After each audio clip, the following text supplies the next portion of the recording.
just to clarify why we say it's a low revenue base and collection. And then there's also, I know Phokwane owes the water boards, as well as they also have got an ESCOM debt, and the same as Sol Plaatjie, but I'm sure in their presentation they will also give more clarity on that one.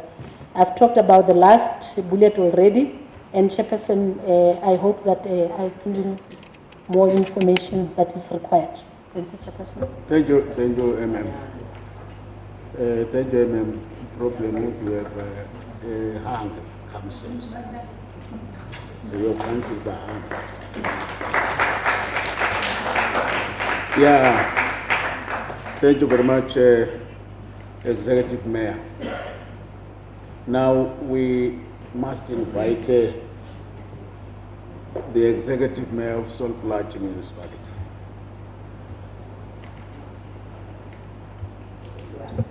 No, thank you very much, Chairperson. Today here I'm with my team from the institution, whereby we will be doing the presentation and we will be taking responsibility of answering to most of the questions, all of us, Chairperson. And then I would like to give over to the municipal manager to just make the presentation on behalf of Sol Plaatjie Municipality.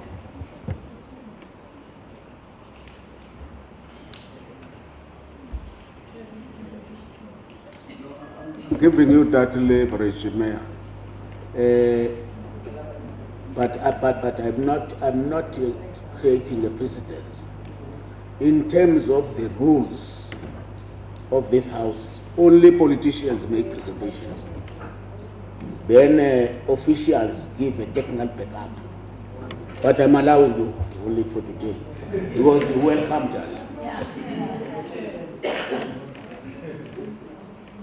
Yeah, can you introduce your delegation? No, thank you very much, Chairperson. Today here I'm with the Speaker of the Municipality, Councillor Nomasi Zimapute.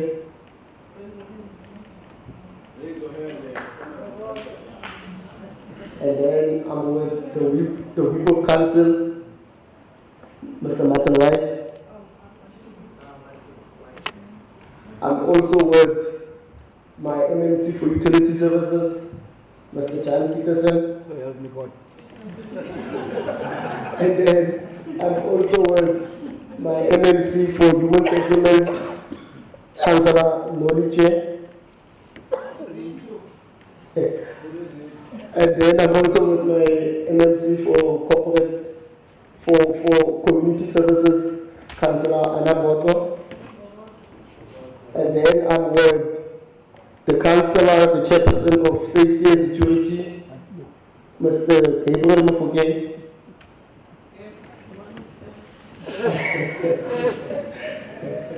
I'm also with my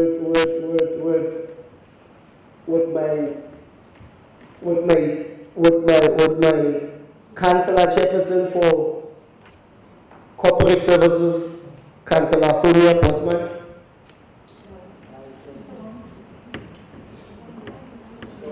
I'm also here with the manager in the mayor's office, Mr. Vincent Pure.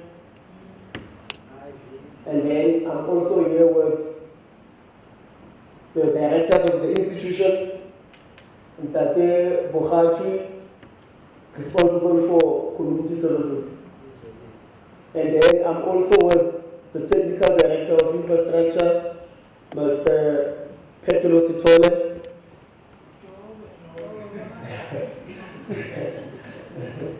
And then I'm also with the CFO, Mr. Kenneth Samalako. Yeah, acting CFO. And then I'm also with the director for SCDP, Man Nomo Delisiama. Lastly but not least, I'm with the accounting officer, the municipal manager of the institution, Mr. Matana. Thank you very much. Who's that name?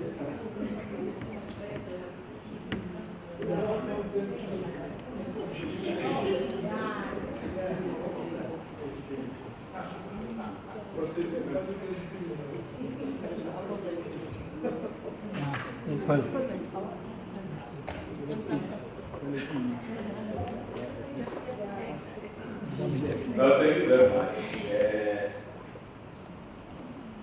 Let me acknowledge the chair and the portfolio committee members.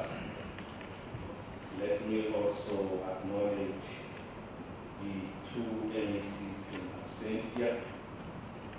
Let me acknowledge the executive mayor, Councillor Sononi. Let me also acknowledge the executive mayor of Francis Park. Let me observe the protocol.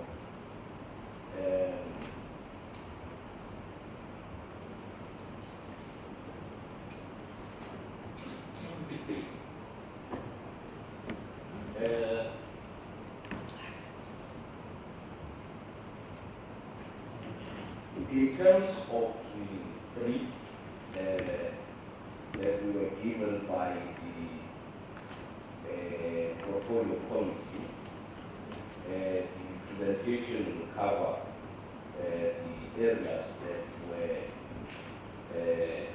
highlighted in the brief, which was one, the institutional capacity, talking to key positions. The second issue was the composition of the municipality, including the functionality of committees, and also the implementation of the audit action plan and the state of finances, in particular revenue collection, and debt owed by the municipality. And then also we will share our long-term financial plan, which talks to recovery. And then we will also talk to irregular and unauthorized and also consequence management. I will not touch on that one because the AGC presentation did touch it. There was also a request to talk about our internal audit unit. We will also talk to that. And then also the state of municipal health services and the state of disaster management. And then finally, I will cover the key highlights in terms of the work that we are currently doing. I promise I will try to stick to the 15 minutes.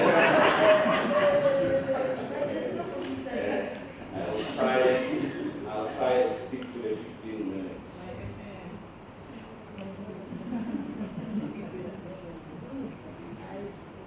This slide is important. It's important in the sense that we are just from a strategic planning session. And in that strategic planning session, we developed strategic objectives, which is going to be our focus point as a municipality. So it means that even our budget will be going to these strategic objectives. Service delivery, as you can see, is high up there. So our budget for the coming budget, we will be focusing extensively and taking a lot of resources to service delivery. There was an issue about unemployment. Yes, in Sol Plaatjie, for example, 42% of young people are unemployed. So part of the strategic objectives is around economic growth, and we will be coming up with strategies around that. And then improve institutional management. In the strategic planning session, And I am now also already responding to the Honorable's question here. I'm just forgetting the name. Yes. In the strategic planning session, we all agreed that discipline is a big issue in Sol Plaatjie. So where we are as a municipality now, there is agreement that discipline is an issue and we must start dealing with that issue. So we are aware about the challenges. So the picture that you saw this morning is an issue that we will deal with.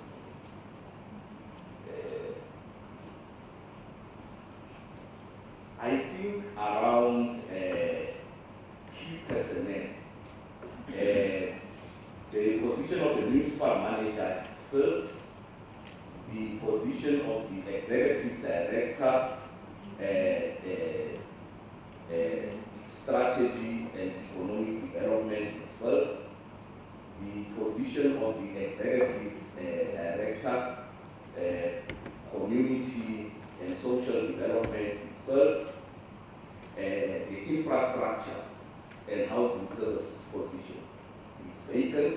It's vacant for 2 months. I think it's important to mention that this position is vacant for 2 months. It has been advertised, and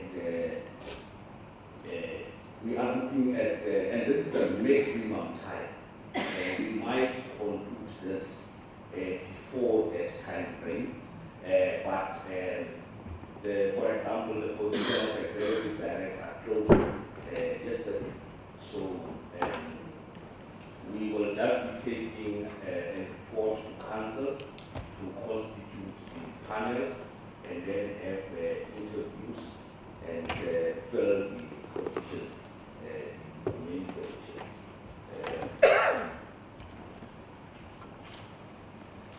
And there was a request that we talk about consequence management, and we have introduced improved internal control measures, and this comes out of the management sector from the Auditor-General, and also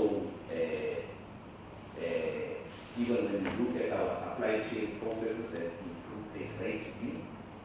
We have also, as council, established the financial misconduct committee, and once MPEC concludes its oversight work from the audit outcomes, all matters requiring disciplinary process will be referred to the financial misconduct committee. Myself, as the municipal manager, I have already suspended 2 officials, and 1 official has resigned. I am seeking legal advice in order to pursue criminal charges.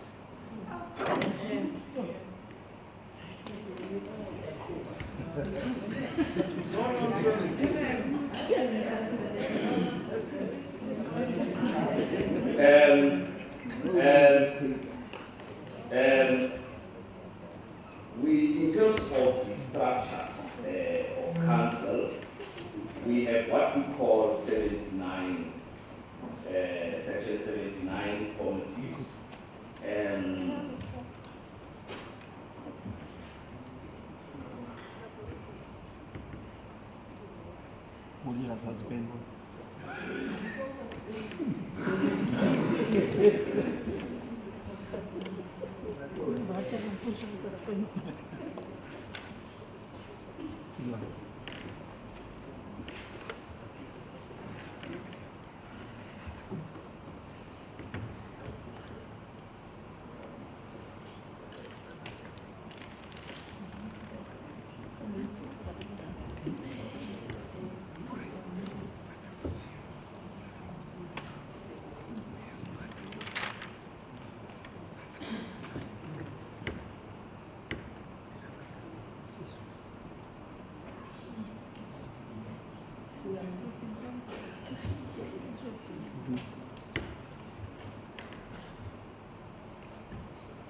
gentlemen. Sabotage.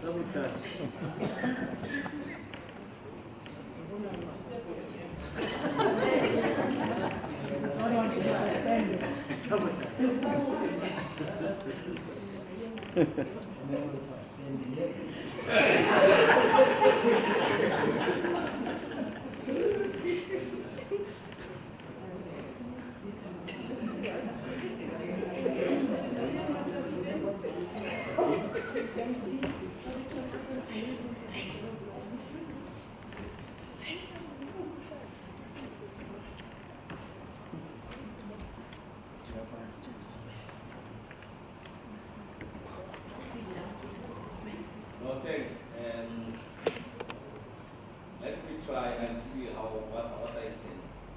I will see what I can try and do here. These section 79 committees that council has established is the disciplinary committee, is the rules committee, is the ward participating committee, is the General Appeals Committee, and then is the Special Environmental and Land Use Management, normally called as LUMA. I must mention with regard to this committee, we have had a bit of challenges, but there is improvement now. This committee spent almost over a year processing land application development, but I can say now that there is a massive improvement. It has also a direct correlation with issues of development in the city. Probably linked with this is that also we have had a serious backlog when it comes to building plans applications. There is also an impact on the economy, the local economy, but also we are moving with different speed to address the backlog. Then we have the last committee, which is the MPAC, Public Accounts Committee. Those are committees of council. They are meeting as and when required. Then we have the sitting of council, and I can safely say that council is functioning optimally. All the meetings of council are taking place. Those are the numbers of the meetings and also the special meetings. Like this coming Friday, we have a council meeting to adopt the first draft of the IDP and also the draft budget. So I think we are on course even with regard to compliance. Those are the numbers.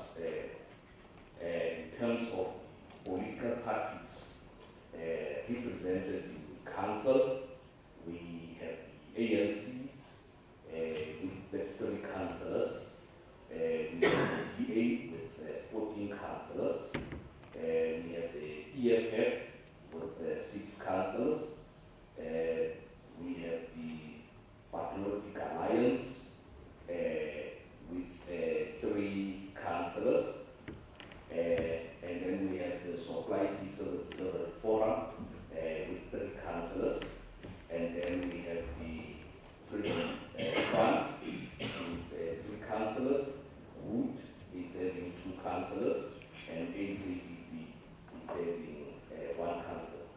The total number of councillors is 65, and as you can see, in terms of the formula that we get from the IEC, in terms of representation in committees, the ANC will have 2 councillors in the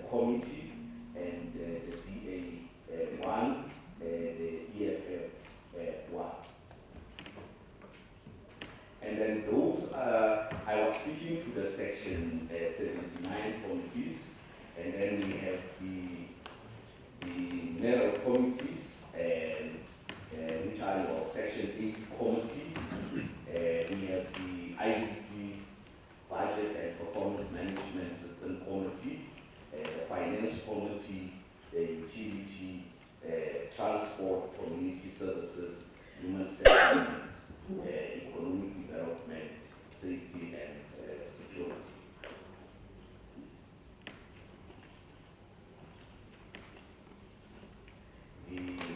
I think the AG, when they presented, they did present on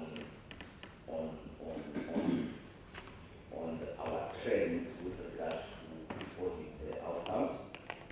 But important, and this is in response to the brief from the portfolio committee, is that we have developed an audit action plan, and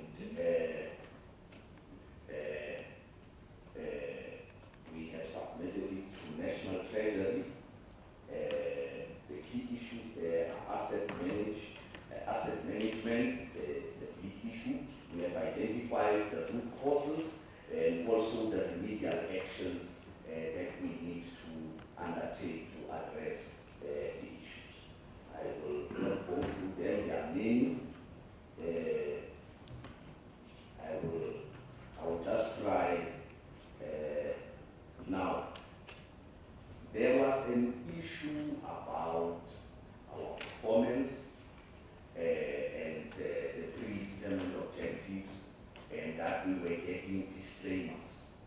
We are addressing that matter. And the key issue around performance was that we were not providing a portfolio of evidence for the work that has been done. We have done that with the appointment of the IDP and performance manager. We have now in January appointed an IDP and performance manager. And there is improvement in that. Even the report that we submitted at the end of January to council, the mid-year report, we have also covered the issue of the portfolio of evidence. So we hope that come August, when the Auditor-General comes, we will be able to provide information here. I must also inform the portfolio committee that as part of our attempt to improve our audit opinion, we have agreed with the AG that we will have a pre-audit trial. So towards April, the AG will be already in our municipality, so that we work together with the AG so that we are able to improve our audit outcomes. This is a web-based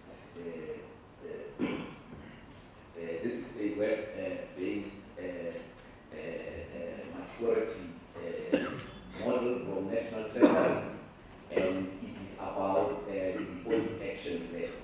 If you can see there, this information that I'm putting here is from the web-based in the National Treasury. Important, I think I must mention, this slide is very important.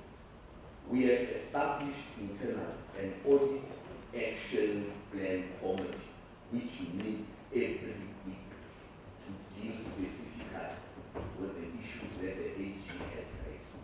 It's quite a painful exercise where we have to meet every week to deal specifically with the AG's issues, so that we are able to move out of the current situation that we find ourselves.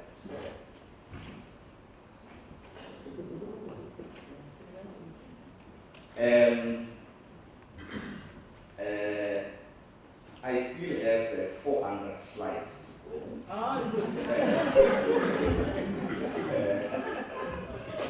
So I am going to try and be as quick as possible. No, Chief, it was just 64 slides. This slide, I'll just be quick and sum it up without going into detail. We are supposed to collect on a daily basis, like today. We are supposed to collect 10 million a day. And this slide will tell you the story. in terms of our collection. And the dates there, you will see there is a day where we collected about 4 million. Yes, so it means that it tells you the situation that we find ourselves in. Our projected finances per month for March was around 177 million.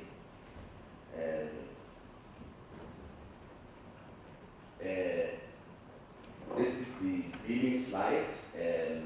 We are also not doing well here, but I can assure the portfolio committee we might have found an answer to our challenges, but it's work in progress. We have about 16,000 households which are not on the solar system. The solar system is our financial system that we are using. But I will get a report sometime this towards the end of this week or maybe next week. There is some data verification that is being done. If we get that right, we will then be able to crack the loss of finances in the municipality. So there is work that is being done. I will just quickly jump some of these slides. And then go to the slide. There was a slide about the ESCOL debt. And I must mention this. We have significantly moved in terms of paying the current account for ESCOL. We will be engaging with ESCOL. I'm sure we are aware of the push that has been given to municipalities to write off the debts of the debt. So we will be approaching ESCOL to have a discussion. But writing off the debt, I was saying to my colleagues, and I think I must mention it also here to the portfolio committee. Writing off debt might do good, but if you are not able to manage your current account, and that is where we should be putting our focus as a municipality in terms of addressing how we pay our current account. So I will just move this slide is about the integrated water supply. I am sure members of the portfolio committee were present in the National Assembly when Minister Thusong was delivering the budget speech. And he mentioned Sol Plaatjie in the budget speech. The municipality will be receiving 2.5 billion rand over a period of 4 years. It is going to be one of the biggest challenges that is going to face the municipality. It is a blessing, but it is also a challenge, but particularly in terms of implementation. For the next financial year, we will be receiving 86 million rand, which is more about planning, design and planning. And then in the next financial outer year there, we will be receiving about 492 million. Now, as a municipality, that's why I say it is going to be a challenge. We have never been in a stage where we have to use such a huge sum of money. So issues of planning and all that, particularly from a project management perspective, becomes very key in terms of how we implement the project. I will not go yet, still the revenue trends. This slide, I just brought in this slide to share with the members of the portfolio committee. Load shedding has reduced our income as Sol Plaatjie by 8%. So load shedding has an impact in our income. We will still be quantifying the numbers. This is the long-term financial plan. We have had work that we had to do as a municipality And currently, there is the implementation plan. We have started with it, and we are supposed to collect about 95%, and we are far from that. I think the earlier presentation from Francis Barr was showing that. And also, National Treasury is saying, and which is a matter that we still have to deal with, that our budget, though is funded, the word that was used earlier there was unsustainable, but National Treasury uses the word artificial. They are saying that our budget is artificial, and the reason for that is because how we do our budget is largely informed by the debt that we are owed, and then that is how we link that to the budget. So there is a lot of work in terms of reforms that internally we have to do in terms of addressing our budgetary challenges. Water loss is one of the issues that are very critical, but I am happy to report that, particularly around water losses, and I think the Auditor-General's report keeps on mentioning that at some point we were losing about 64% of our water. But I can report now that after the water interruption schedule that we put in October, we are now at 50%, and with also the improvements that are coming in with this bulk supply, we will be able to reduce our water levels more. We are working on a maintenance plan with regard to electricity in order to reduce also our electricity losses. And this will then enable us to be able to improve on partly on our finances. Unauthorized expenditure, I will just jump the slide because the Auditor-General did talk this slide. There are lots of issues, but what I can also mention here is that all of these issues are with MPEC, and we are awaiting the MPEC reports so that then they go to council and we are able to deal with the irregular expenditures. And also, I think there must be context also being put into the irregular expenditure that the AG was presenting there. For many years now, the municipality has not been attending to issues of irregular expenditure, and in particular, there will be a delay at MPEC to deal with irregular. So it keeps on pandemic because it is not being dealt with. So as soon as MPEC start engaging and dealing with these irregular expenditures, we will see a great improvement there. The internal audit, we have a well-functioning internal audit. Even also our audit committee also is well-functioning. It's meeting regularly. I think I will not spend time on that. The Municipal Public Accounts Committee, I think, like as I said, it is meeting, but it's very slow in terms of processing the work. I think there is a need of a bit of energy there in terms of processing the reports that are coming to the audit committee. I think there is quite a lot of information there about the impact. Come to the last slides. There's just 2 slides or so I will be done. Disaster management is a function operating under emergency services in the municipality. The disaster management plan is included in the IDP.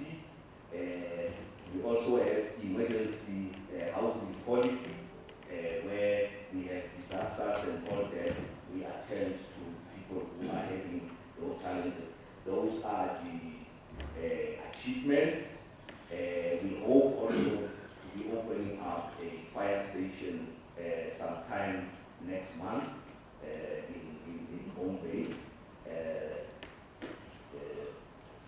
I think I would not bore you with those achievements. I think the challenges are important because people want to move, don't want to move from their properties,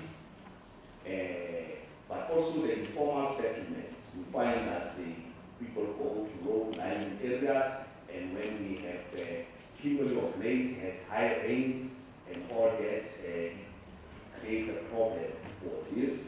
And when there are no roads in informal settlements, when people are sick, ambulances can't go in and all that. The key highlights is that we have been paying ESCOP. There is an improvement. I can also share with members of the committee that at some point we switched off government departments. When they were owing us, even the legislature, we also switched off the legislature. And then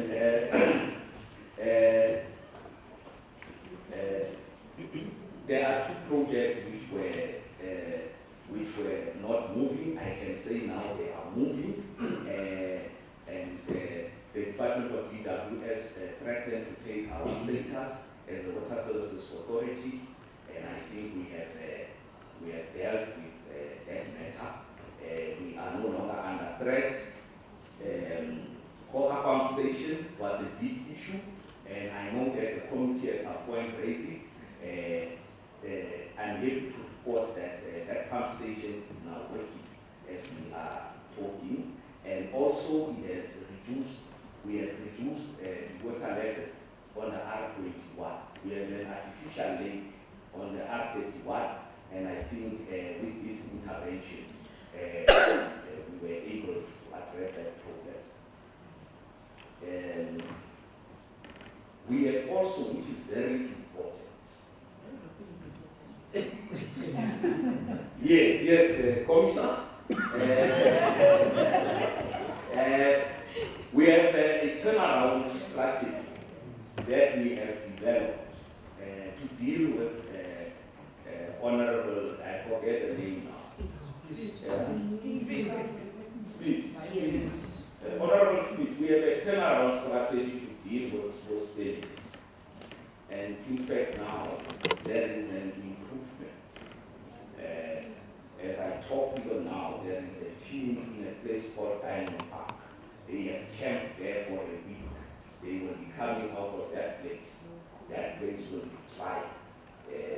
So there is work that has been done. The Homeville wastewater treatment plant, after 3 years, it is also now working. So we are one way or the other moving. Honorable Mpuza, thank you very much. Thank you.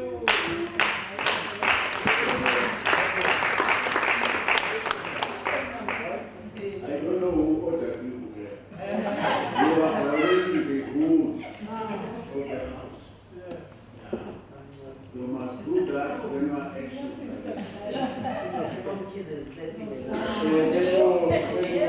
Honorable Mayor, the two mayors for the presentation through your MNs. But Mayor of the district, I'm worried because I saw in the presentation that there was only one official in the district, the MN. I don't know where the official is, what is where. Now, honorable members, may I recognize the hands. Honorable Plaatjie, Honorable Mukali, Honorable Simanga, Honorable Gisela and Smith. Oh,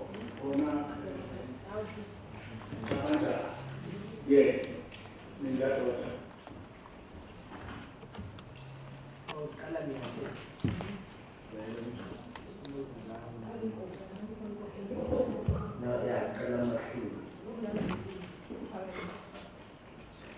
Thank you, Chair.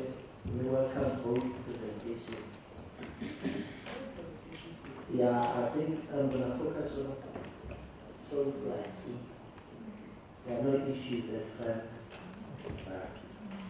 but I think we are not always applauding the officials swimming. But I think it's good to congratulate the district for 6 consecutive unqualified audits. And to see that at least that municipality, they are women on top. We can thank they are displaying the myth that women candidates keep up the good work and we ban them or Chair, I'm concerned about the report that says, and the MM, he has just alluded that council is functioning optimally. And the report says council exercise oversight in accordance with the expectation. I'll tell you why, Chair.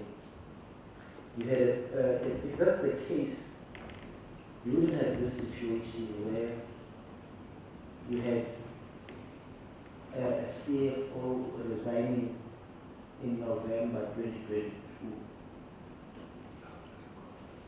and the post only advertised now.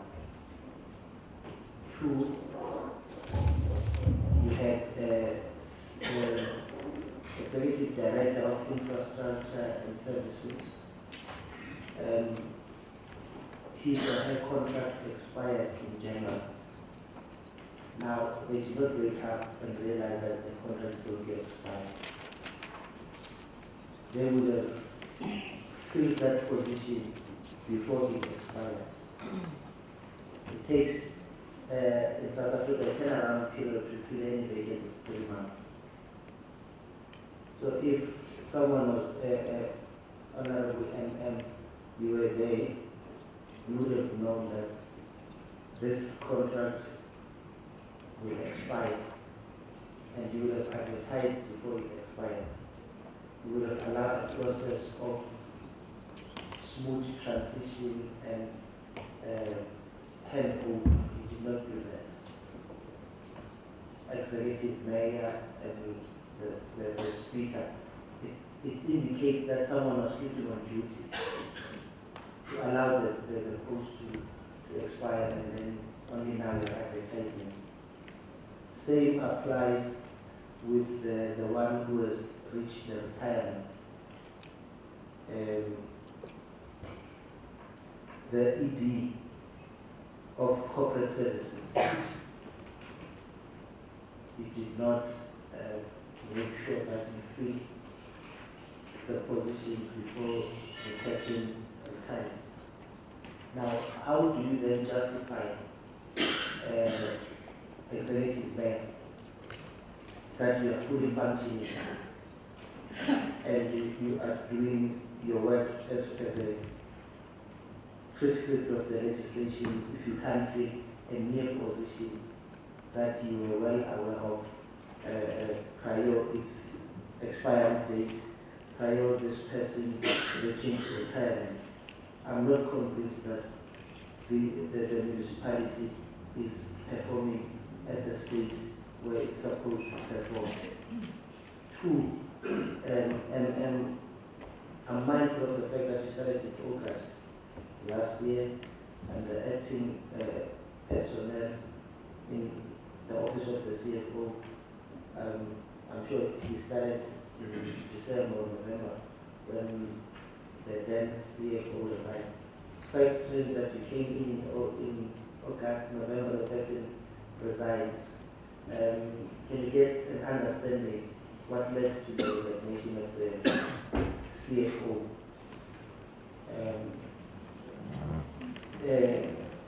I just want to get a sense of understanding. But I'm concerned with the fruitless and wasteful expenditure. They are increasing. And in your response, including the irregular expenditure, the closing balance, both the closing balance and the current year under review, you indicated what is worrisome to me, that impact is very slow, and you indicated that all these issues are with impact in relation to food gas waste expenditure. When were these issues forwarded to impact? What is the progress to date? Have they submitted any preliminary report just to get a certain understanding of the slowness that you have already alluded to? And to the Speaker and the Executive Mayor, what are you doing with this concerning matter of having an impact that is slow? Are they slow because they've got too much on their plate, or they can't grasp, they're not equal to the task in terms of delivering at the speed at which you desire them to deliver? And please clarify the cause of the slowness of the impact in doing its job.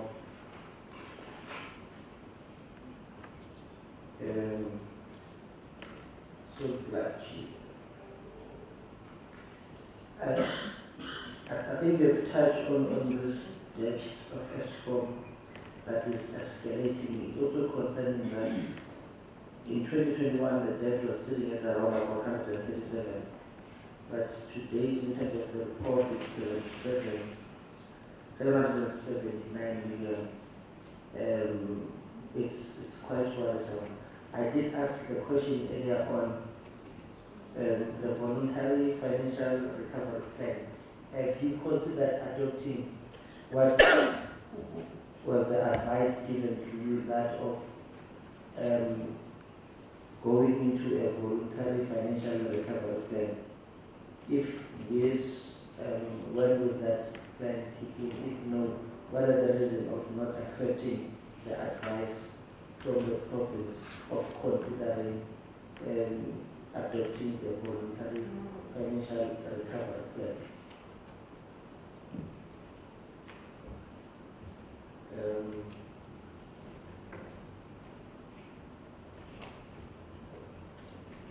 You are raising issues about the report that we received previously, the issue of contract workers that remains a burden in the municipality, and we are unable to employ more people because of the constraint in terms of the organogram. Can I just get an understanding, by virtue of having contract workers, it indicates that there is a need for more human resource or capacity. Why, therefore, are you not reviewing or updating the organogram to cater for this? Or are you comfortable with the use of these contract workers? Is that not an exploitation of some sort? I just need the clarity, because if you continuously use contract workers, it's an indication that there is indeed a need for extra manpower or human resource in terms of executing your mandate. However, the organogram does not allow you to have more permanent staff. So one, without understanding the nitty-gritties and the challenges, would assume that there should therefore be a consideration of reviewing the organogram.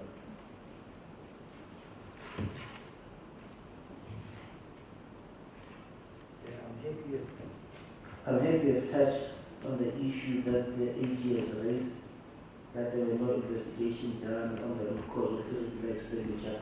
You've indicated that in this regard, the matters are with the impact slow as it is.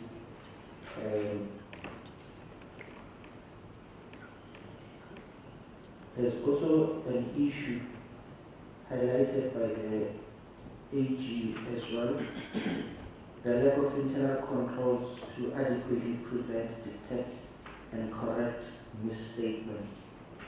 I am mindful of the fact that the CFO is a new person, but have you dealt with this matter? Have you been able to ensure that in the next audit you won't be faced with the challenge of inability to prevent, detect, and correct material misstatement. I think, Chair, from my side, based on what I know, I think what to do, man. I don't know. Thanks, Chair. Not all are very tired. We'll come before. Chair, I think I'm partly covered by my colleague here, who have taken all the issues, except to say that if, because now we're dealing with the local municipality, the presentation that we received earlier on was from the Department of Cooperative in the province, but since we are engaging with you, let me just say that, Chair, we welcome the presentation from SAL. It's gone.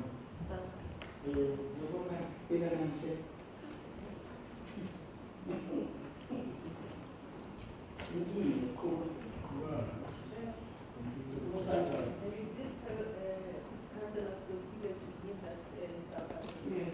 Yeah. No, I will tell the president of SAL. Don't really just check. No, we can't. We can't allow this mediocre. So, Sharon, call that person to come back. You are working here. I need to raise your questions. And we are raising this. SAL is there. Yeah, but I clarify to ask, Chair. What is here?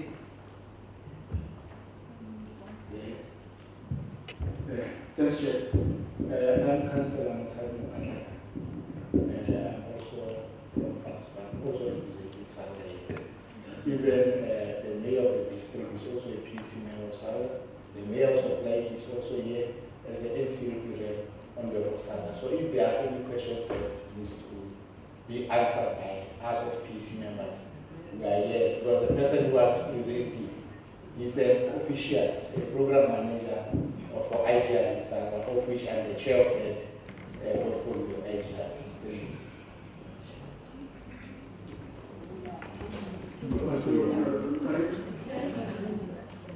There's an order. I just need clarity, Chair. Did you get any apology for the person who was presenting? No. So that's how they conduct their meeting in Southern. You present and you leave without apologizing. That is so wrong. No, I promised you that I will call it the Ask president questions. of How's SAL. it work? Also at the end of this meeting. So he must explain why he decided and decided. What do you complain? Yeah, no. I agree with my colleague. We can't allow the situation. So you must attend to which chair is the acting chair. And then it must be noted, this is a meeting of parliament. You can't have a situation whereby you must wait for Salga. They come, they do presentation. When we engage with their presentation, they are gone. And then you can't be told, this person is gone and then the person who's going to attend to our question. We don't work like that. We take our time, we come and engage on behalf of the people here. So please, Chair, you need a report on that one. Nevertheless, I was trying to be nice to say we will come on the presentation. Unfortunately, the sun has called it. Anyway, Chair, since the councillor is saying that he is prepared to respond, I didn't hear what Salga was telling us, except about telling us about the public affairs with no timelines, that project that is done with the UK. But we are here because there is a problem in the municipalities. The problem was painted by the Provincial Cooperative. The problem is painted by the municipalities. We don't find the role of SAGA in that problem. Not this thing of tourism, public affairs of the UK. So we wanted to engage with some people. What are you doing to assist the municipalities as per your mandate? If you can zoom in. If you remember very well in the morning, the committee members also asked the department itself, what are you doing to ensure that your intervention when there's a problem at municipal level have a meaningful role? So I wanted to ask that in some, and I'm happy that someone is saying that here they're going to tell us. Except that they're telling us about those things of UK, you are not here for those things. Nevertheless, Chair, in the districts there's not much. Here at local one, yeah, there's nothing much. I'll remember some of the things, but I didn't think any issues. It's restricted. But at the local one, mayor and MM, I'm still interested in that political tension between municipality and community. Are you satisfied that it's resolved? Because the department, I'm sure they get information from you as well. But here we are, as people who are very close to people, are you satisfied that report from the Coxter suggests that now there's a stability? And then we need you to come here and then tell us how did you resolve it and what are the preventive measures going forward? Because we can't afford a situation whereby there is a tension between the municipality and the community. You know, the stories whereby when there is tension between the community and municipality, the infrastructure ended up in ashes. So we must have preventative measures. And then I think my colleague just touched it, but on a different angle. Because we are told that in 2021, the status quo under Sol Plaatjie, there was a highly criticized union leading to tense labor relations environment in the municipality. And Honorable Bay is taking you to task in terms of the employment of contract workers. And then the report suggests that it still remains many issues. So if you can also cover that, with how do you resolve it? Are you satisfied as well as the municipality that now there's a harmony between you and the labor unions? There is no other things that suggest otherwise. We want to hear from you. So the MM went into details, which we appreciate that, and he tried to say there's some things that were raised by the AG. So we are on top of things to address it. We appreciate that, MM. And we also have to assure you that you are going to make a follow-up on those things, especially that were raised by the AG. But I'm interested on your audit action committee, and you are saying that your meeting each and every weekend is painful. So what is the time frame of the audit committee? Is the time frame you have worked with the AG? Because I know the AG also has recommendations, including the Department of Treasury, when they come and intervene in the province, the municipalities per se. And then who are the members of the Auditor-General committee? That is one. And then you touched on something that you didn't continue, MM, when you were saying that this slide is very important. I want you to go through a committee members that and tell me we're supposed to do 10 M per day, but you can see in the slides that we ended up collecting 4 M per day. But you didn't share with the committee what is your point?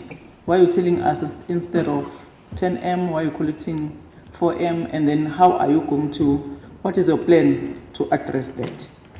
And then you also share with us that 16,000 houses around here are connected to solar.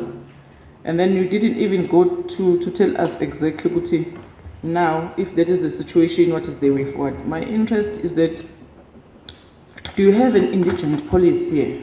Because you also touch on the issue of unemployment, which we are very much interested as well as the committee. When you are saying that we have a strat plan to address some of the issues in terms of the unemployment, because 52% of youth in Sol Plaatjie is unemployed, which is very dangerous. It's half of the population of Sol Plaatjie. It means that you experience high crime around here. If 50% of youth is unemployed, you experience poverty. No one wants to see anyone swimming in poverty. And then now, I'm sure it also have a very bad impact on households. If 52% of the youth, I'm sure their families as well are also experiencing some problems. So do you have something called indigent police? How do you intervene in terms of people who can't afford water, who can't afford basic service, basically? And then I thought that you are going to be very happy, as you said to us, we were listening to Minister Phokwane saying that Sol Plaatjie is going to receive those billions as an intervention. I think is in terms of how to address the issue of water. But the MM seems as if he's not entirely happy, because he's saying that in terms of the design and planning is going to be dealing with you in terms of the capacity. So what is your plan, Gashigash? Are you happy? Do you have a medium-term plans? Because I think you must be happy, because you are also, I mean, you know how much in trenches that you are going to receive as Sol Plaatjie. Is that project on its own is going also to help you in terms of addressing unemployment or not?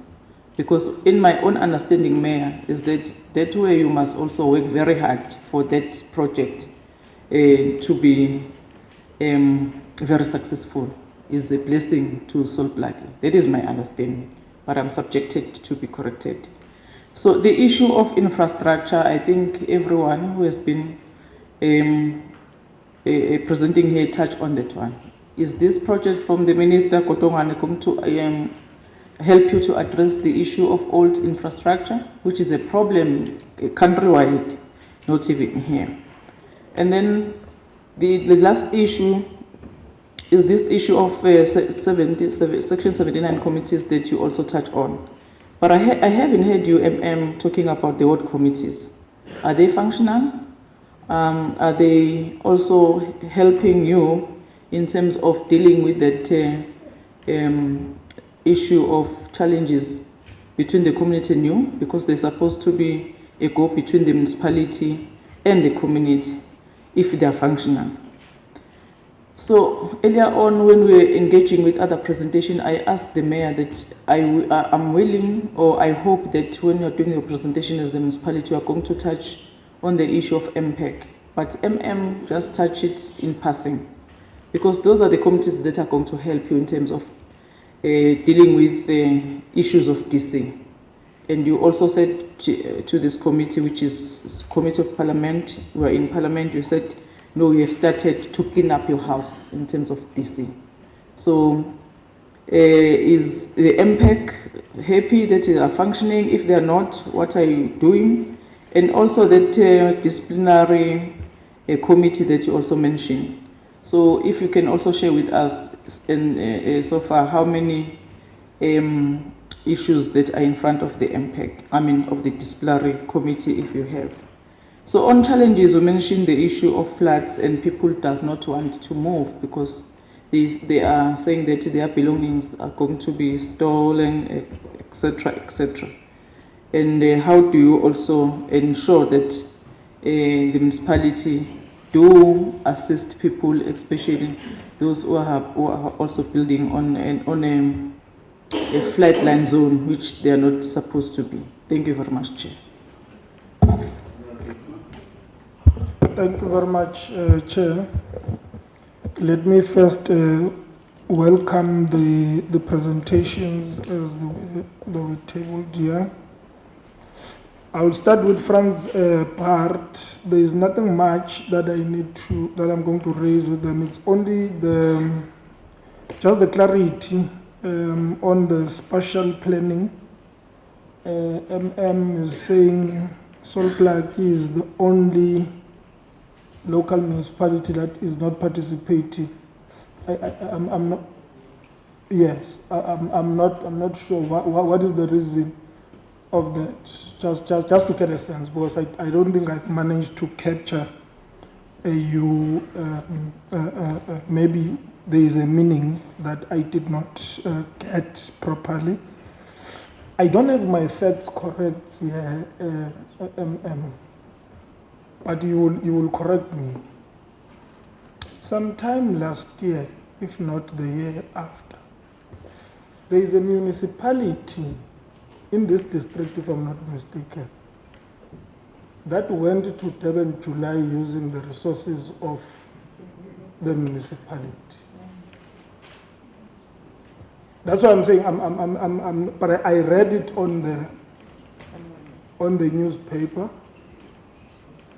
that a municipality took government money or government resources and they went to Durban July.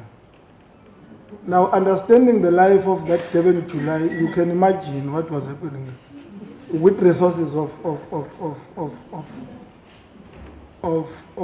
government. That's why I'm saying my facts are not correct. But I'll check. But I thought for whatever reason it's in this Francis Park district. If it's not there, you'll correct me. Sol Plaatjie, I want to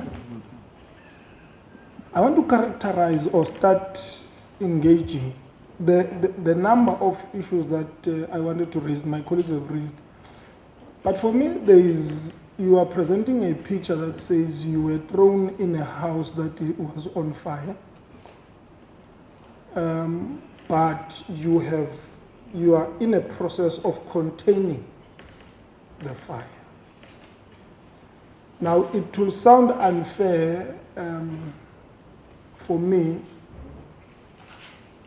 to characterize your entire presentation as a presentation that paints a picture that says we are failing. You are new in the municipality as the MM.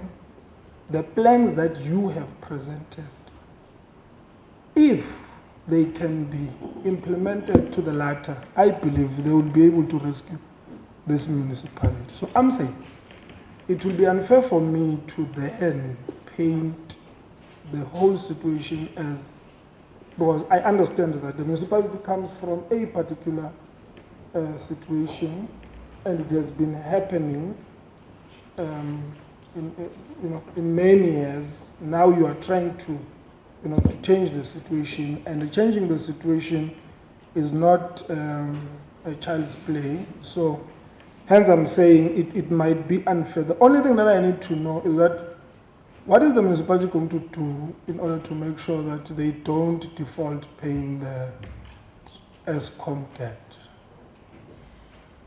And the issue of CFO, it was raised that it took long for the municipality, but again, you might say, look, I was not there, but reality is when you inherit the institution, you also take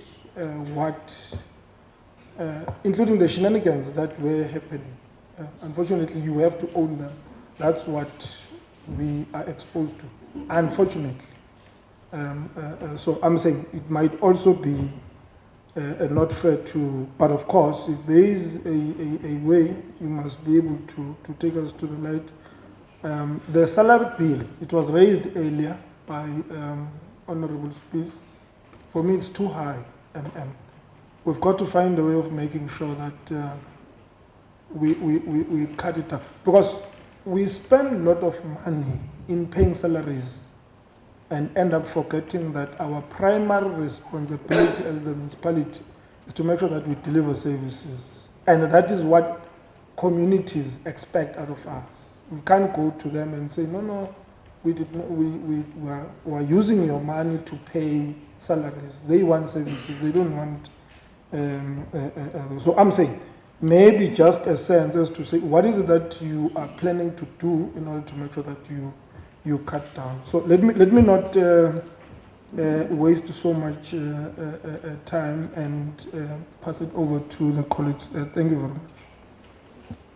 Honorable Kizela Oparman. Thank you, Chairperson. My questions to Francis Bar, District Municipality. In your presentation, you say that you used to allocate money to the local municipalities from your accumulated surplus, but your accumulated surplus have depleted over the years. I want to know, how do you plan on mitigating this challenge? And then I want to know, you have 4 local municipalities. What is the current housing backlog per municipality, and when will you have full accreditation? And how many environmental health practitioners are you short in relation to the population in the district? And then to Sol Plaatjie, everybody has talked about the amount due to Eskom for March this year. It's 147 million that you due, and you already said in your presentation in slide 24 you do not have sufficient cash, and you already defaulted on your payment plan. So I want to know now, what are the plans that you have in place if you can't pay at the end of March 2023? It's in a few days. And then your collection rate for water, sanitation and refuse removal is below 60%. I want to know how you're going to deal with this challenge. And then also, how are you addressing the illegal connections for water? Because your water losses is at 62%. And how will you reduce this financial risk? And then the AG said there's not adequate investigations on irregular and fruitless and wasteful expenditure. I want to know, what are you going to do about this? Because your municipality is not well known for consequence management. Thank you.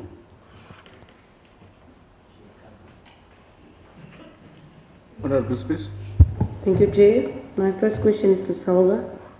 And as we said, there are problems with the municipality and there's capacity issues. So there was a lot mentioned about capacity building with the municipality, and it's all good, Chair, to have capacity building, but one wants to know, what is the impact measurement? Because how does Salga measure whether the training that they, or the capacity building they offer, is actually having an impact?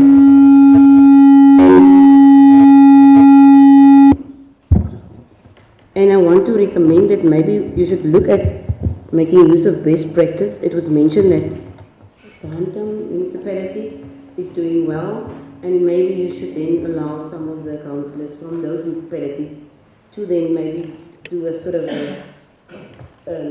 best practice sharing.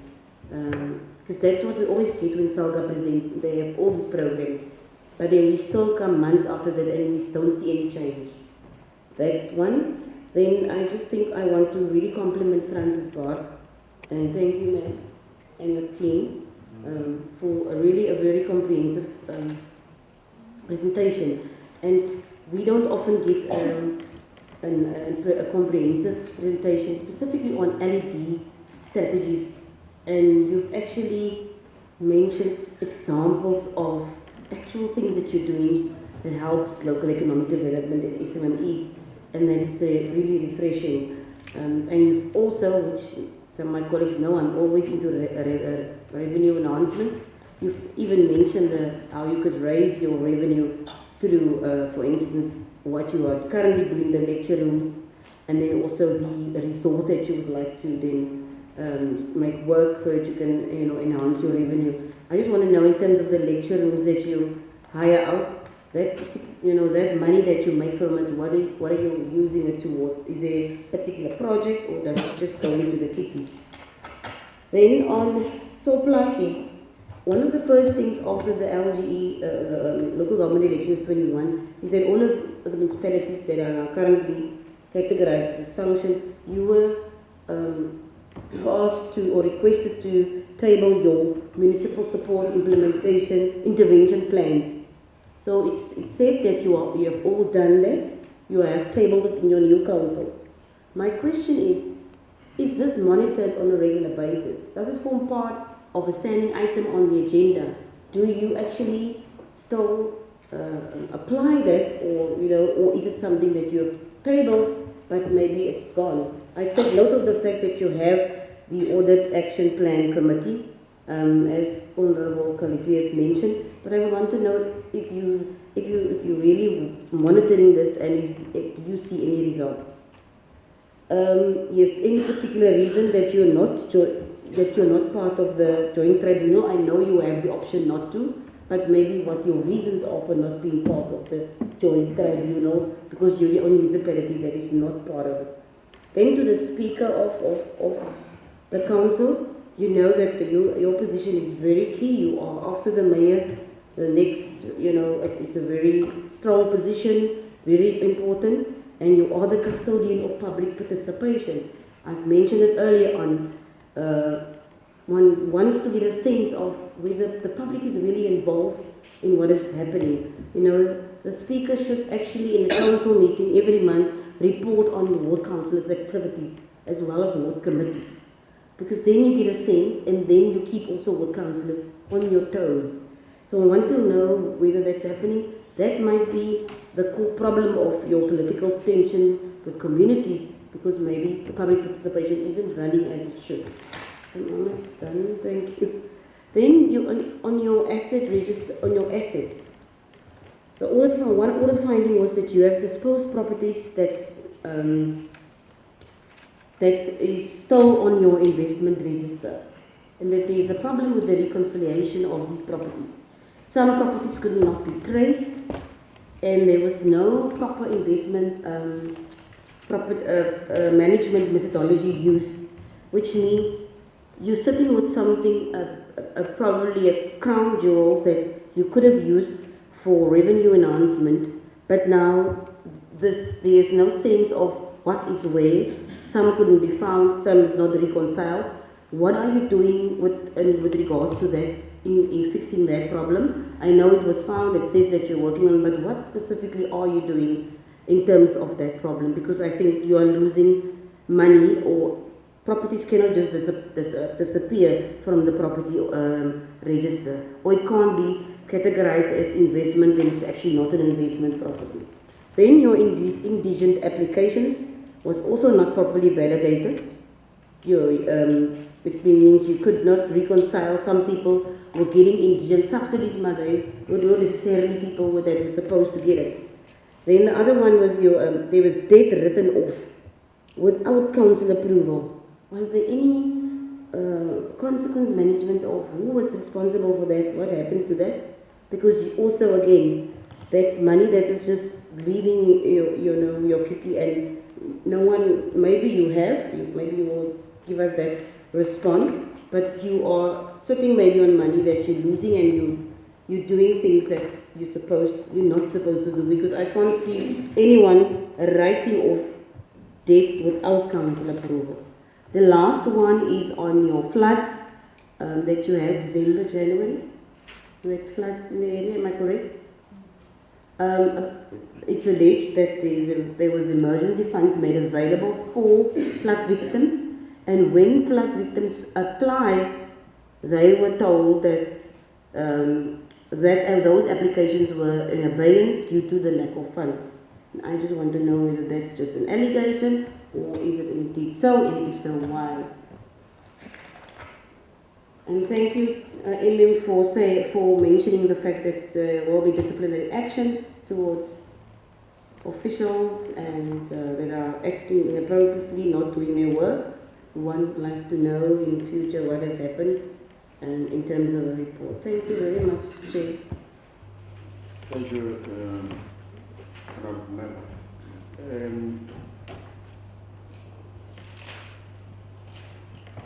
Executive Mayor of the district, you have expressed an aspiration that you want this intermediate city to become a metro.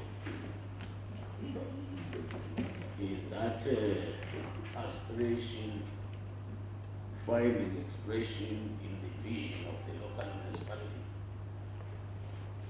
If is that so, is the municipality working on the building blocks towards that?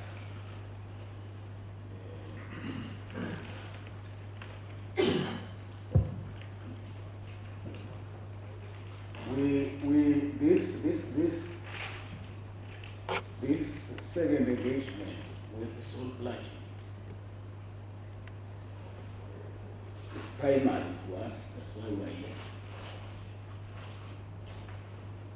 And we are seeing to scale up of fellow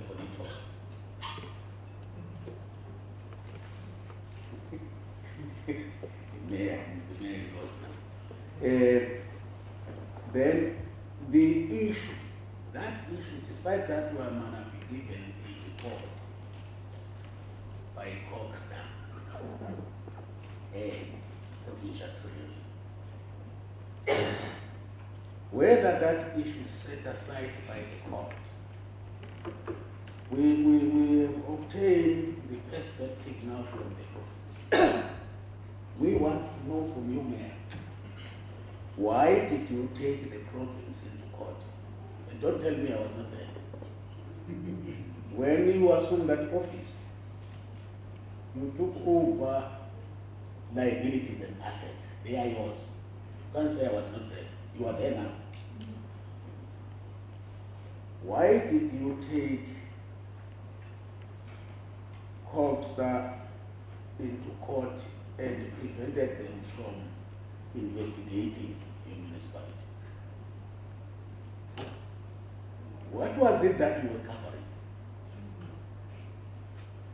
Because you should have openly accepted that recommendation and debated it and taken counsel and debated it instead of running to the court. Because the IGR Act does not allow you to resolve disputes by going to court as a sphere of government. The IGR Act allows you to engage and find sufficient consensus on disputes. Because jumping to courts, you want to use the finances of the municipality, which are not yours, the taxpayers' money, and engage in your battles with the other sphere, out of your pockets. The money that is supposed to go and render services, now you lose for litigation. Whereas the law allows you not to go there to resolve disputes through finding sufficient consensus. Can you tell us, as this committee, why your municipality decided to seek the court route? When you declared the dispute, was there a point of dispute? We want to get perspective from you, we got it from you, because as a committee, all these reports and debates will have to go back and discuss them as committee and make recommendations to Parliament or extension of Parliament. We can't leave that thing hanging without getting from you. Because when we receive that report, we don't want to discuss it without a perspective from you as the municipality. We have that responsibility. Well, Mayor of the district, first to respond to questions. No, thank you very much, Chair.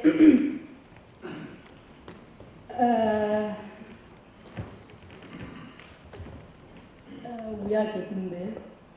We are getting there. It will take time.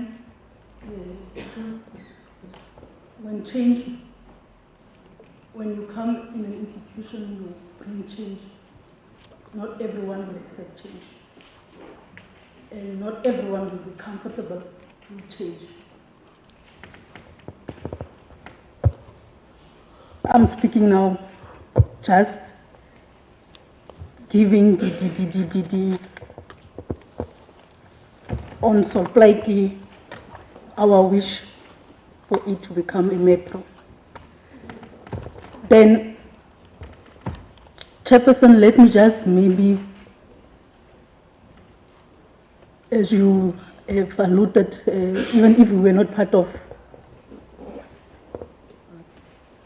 it's a matter that we are now part of the institution, so whatever comes, we must then take ownership and responsibility about it.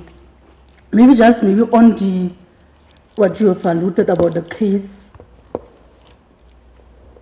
council versus the I think that matter, if my memory serves me correctly,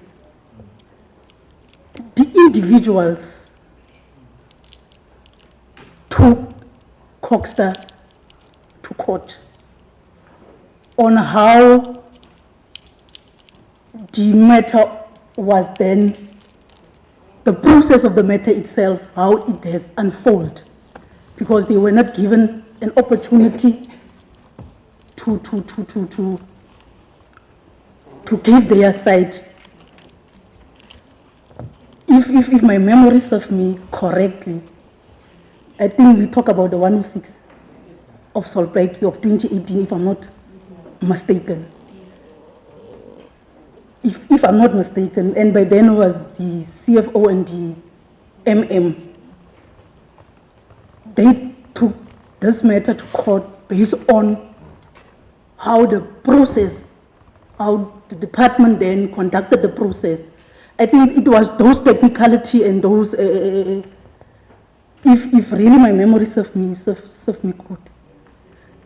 But let me not dwell into it. Other colleagues will then assist on maybe just giving a content into this 106 report. There was a question from the district. I think the chair, when you open, why is there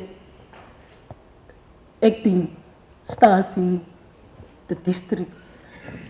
We've been a Hollywood for more than 7 years, but I think when the MM gave the presentation is that we've been struggling to attract competent candidates based on the salary scale in terms of your middle managers that is earning more than to those that you need to account. I think we even write a letter.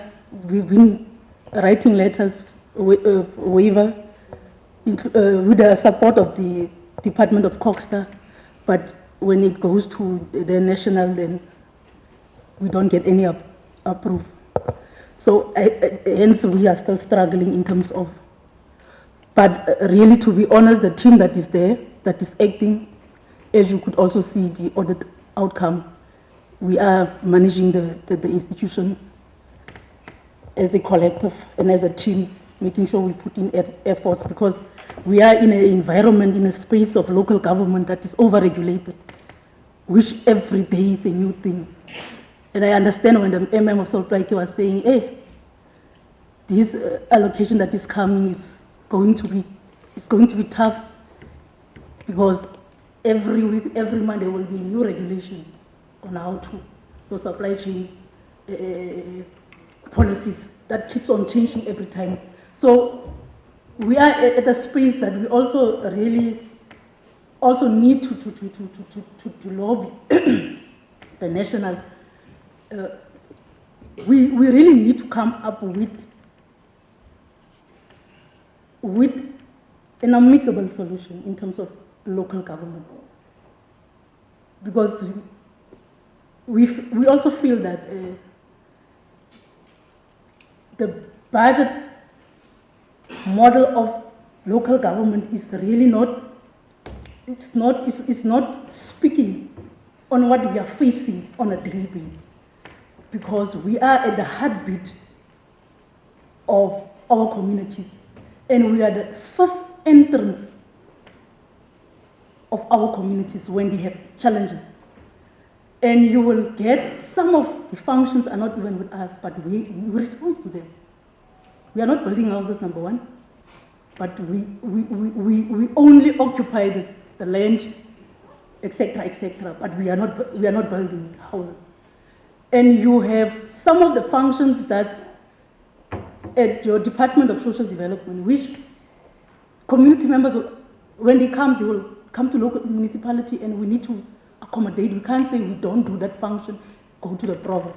So we also, in that sense, we are pleading when our national team, when we also sit there, we're also pleading that, you see, we've been crying even all over. Our salary bill is killing municipalities. Perhaps if national can just say, let's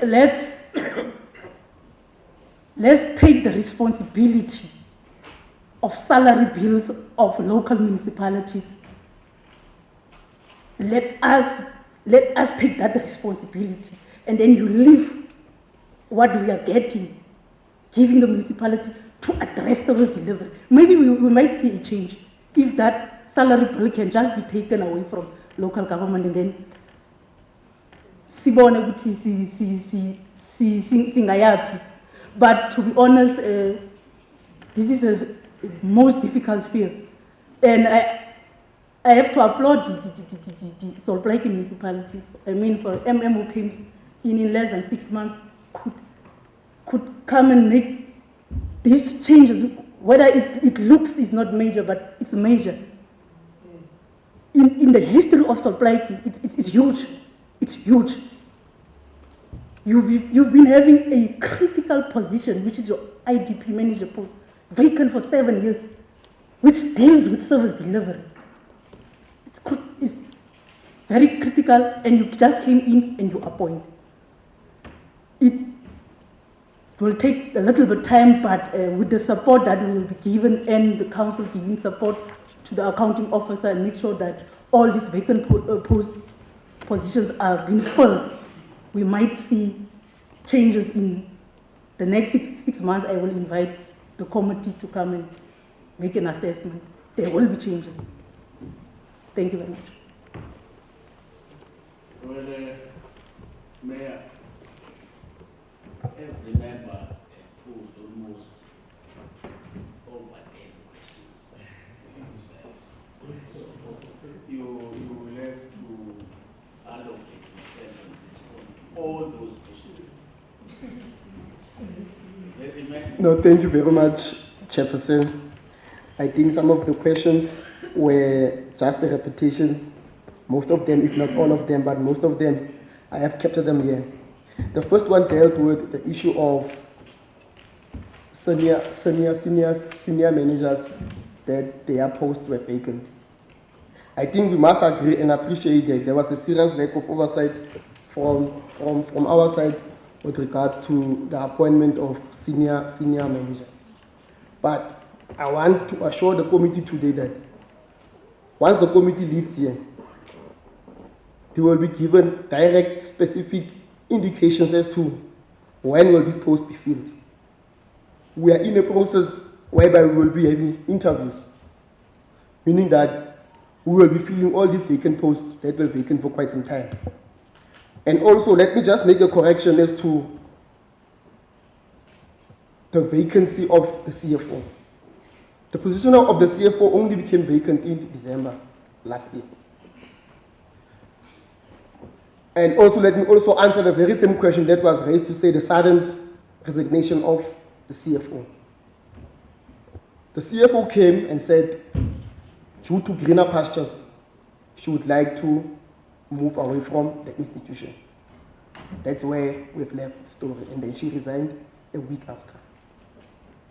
So now, the position has been filled by an acting CFO who is currently being within the financial institution for a very long time. He understands the institution very well. And then the position for the director for infrastructure came to an end in February, whereby now we're having an acting director for infrastructure, which we have already also advertised and proposed will also be filled. And then the position for corporate services became vacant when she had to go on retirement in November. So immediately when the position became vacant, we had an acting which acted within the position. So now the position has been closed yesterday, so it means that very soon we will be having a director within the said directorate. But Chair, let me just raise this issue that we are going to make sure that we fill these vacancies with immediate effect very soon, because of we had a change in Systems Act last year in August, in November, whereby when we had to advertise this time around, we had to make sure that we are in line with the Systems Act. So meaning now we meet all the requirements and we meet all the compliance issues. So Chair, be rest assured that all these 3 vacant positions will be filled as seen yesterday. And we will make sure that we follow all the correct procedures to make sure that we appoint the suitable candidates within these vacant positions. Let me move to the issue of impact, which was sharply raised by members of the committee. Last week, we had a meeting with impact to ask them in terms of the progress as to how far are they with regards to the outcomes of the Auditor-General. And then we have requested that we should call an urgent special meeting yesterday to deal with all outstanding issues that are related to material irregular expenditure within the institution. And they've made a commitment that they are going to provide us with a full report to council so that we deliberate on the issues that have been raised. And be rest assured that should anyone be found wanting within that report, necessary actions is going to take place, and we are going to make sure that we strengthen the consequence management issues that has also been sharply raised within this portfolio committee. And we must agree that we are saying that we want to improve local government, but we are scared to implement consequence management. We are saying one of those days where the municipalities, such as Sol Plaatjie municipality, is not going to implement consequence management. I am one of the youngest executive players within the institution, within South Africa, that is going to be the first one that history will be spoken about to say that in his tenure, he managed to implement consequence management.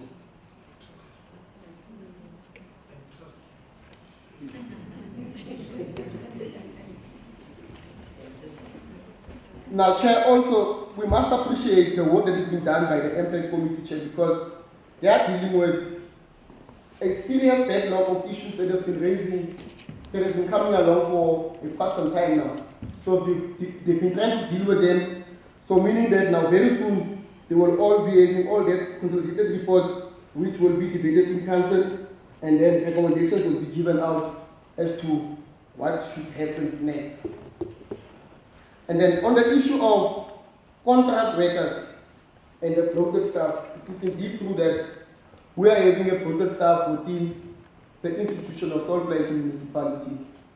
And one of my colleagues, one of the members from the portfolio committee member raised an issue earlier to say, we are paying so much money to these employees, but the employees are just loitering around the institution, not doing their work.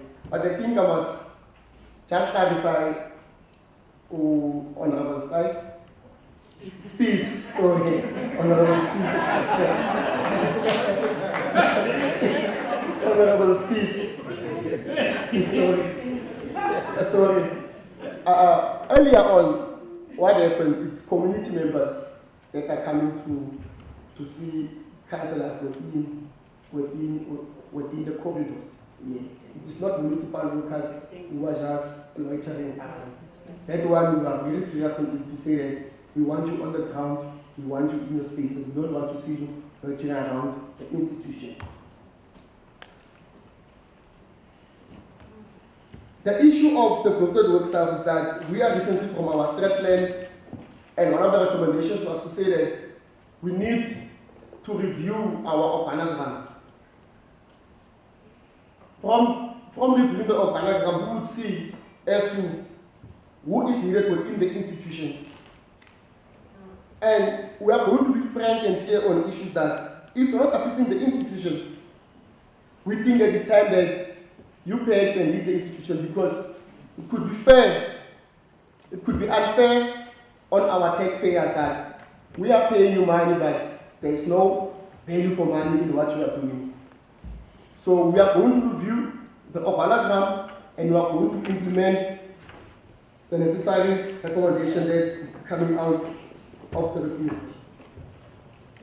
And then on the other issue that Honorable Mkhalida raised, to say that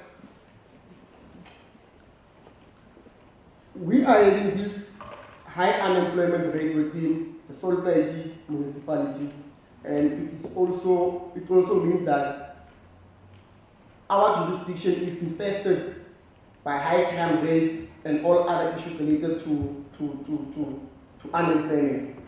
And also how will this huge funding assist in terms of reducing unemployment within the city. Honorable Khalid, I must appreciate your input, and I must concur with you that we are a city that is facing a very serious high unemployment rate and high crime rate within the area. But we are also making strides and plans to make sure that we are also assisting our unemployed community members. Because we are in collaboration and joint collaborations with your CETAs and with provincial government. We are having a program that recently absorbed 100 artisans that are going to be trained as artisans, which we want and wish as a municipality that we absorb them, because we will be having the necessary skills which is required to improve service delivery within the institution. And we are hoping that the very same company is going to assist us in terms of their salaries, because we are having a serious challenge of salary bill within the institution. We will also go further also to make sure that we get the necessary funding from different sources in order to make sure that this program becomes a reality which is going to speak to the needs of our community members within Sol Plaatjie municipality. We also had a recent program with CETA which absorbed 50 learners across Sol Plaatjie, whereby these learners are trained as to how to use, how to communicate, how to become media personnel. Once that program is completed, we are also going to work hard and make sure that these learners are exposed to the work environment out there, because it would be useless for them to have training without getting the necessary work exposure. And then also on the issue that was raised by Honorable Mkhaliki was the issue of highly politicized labor unions, which had serious problems with the municipality, and I was satisfied with the relationship. I think when we came into office, we managed to reduce the number of contract workers within our institution, whereby most of them were absorbed into the system based on the need and the expertise that they were producing. Like in sanitation, which is a very serious department that works on a daily basis with service delivery challenges that we are currently facing within the city.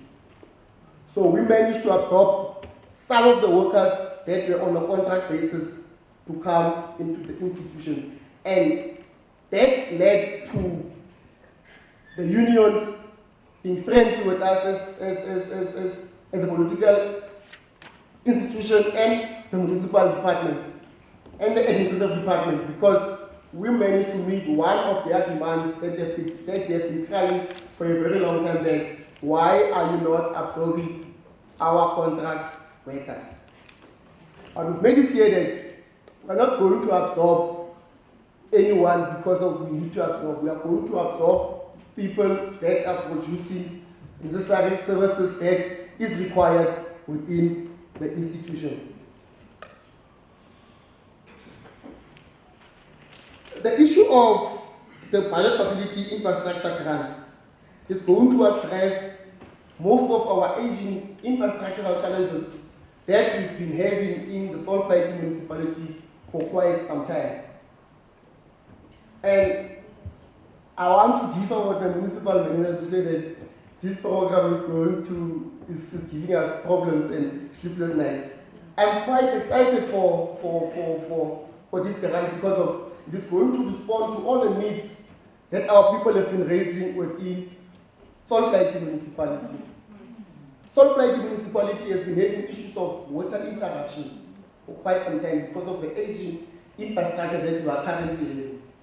But with this project, we are going to address the aging infrastructure that we've been having within the institution, meaning that we are also going to improve on our water losses that we've been crying for a very long time. And also, I must make mention that strike has been made to make sure that we reduce on our water losses from 64% to 50%. Improvement has been made, and we are saying that we are going to work very hard to make sure that we keep on reducing the water losses that we are currently experiencing as an institution. And also, one of the reasons why we are also having these losses is because we are having serious vandalism and theft with regards to water meters within the Sol Plaatjie jurisdiction. But we have made it a point and made sure that we are going to install these water meters, which is also going to respond to the issue of the 16,000 people who are not found on the solar system of the institution. It means that we will be killing two birds with one stone at the same time.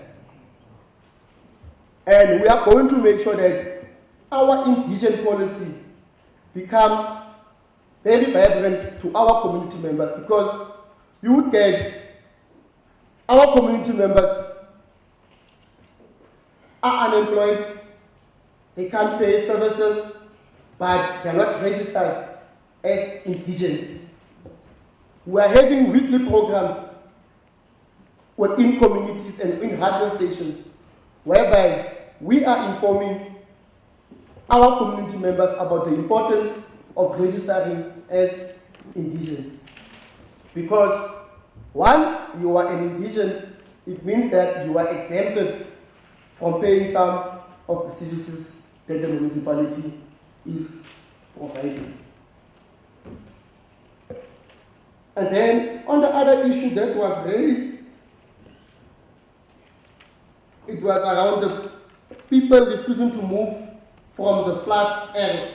This is a very serious problem that we have within the Sol Plaatjie municipality, because we're having a serious backlog of housing within our municipality, whereby community members would go out and erect their structures within places which are not habitable for human settlement.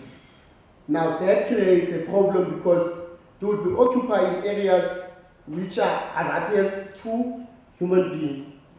Now the threat that they feel is that once they move out of that area, they would not get another place where they would stay.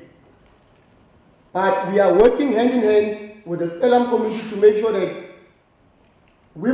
our people are getting the basic services that they require and they deserve.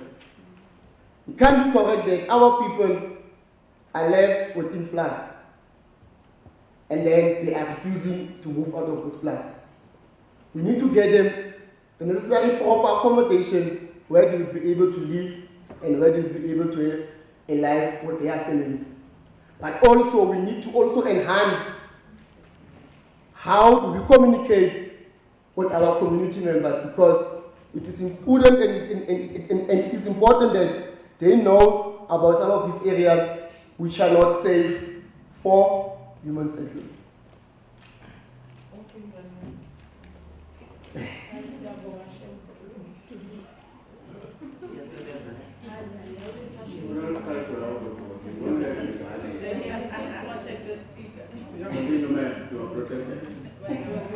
And then on the issue that was raised with regards to what the Honorable Mayor also commented on with regards to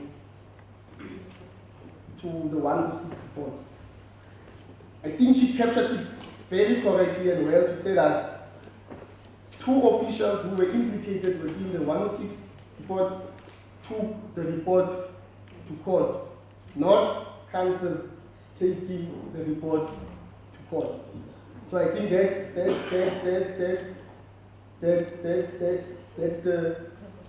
that's the effect of the matter that I would like the community to note. Thank you very much, Chair.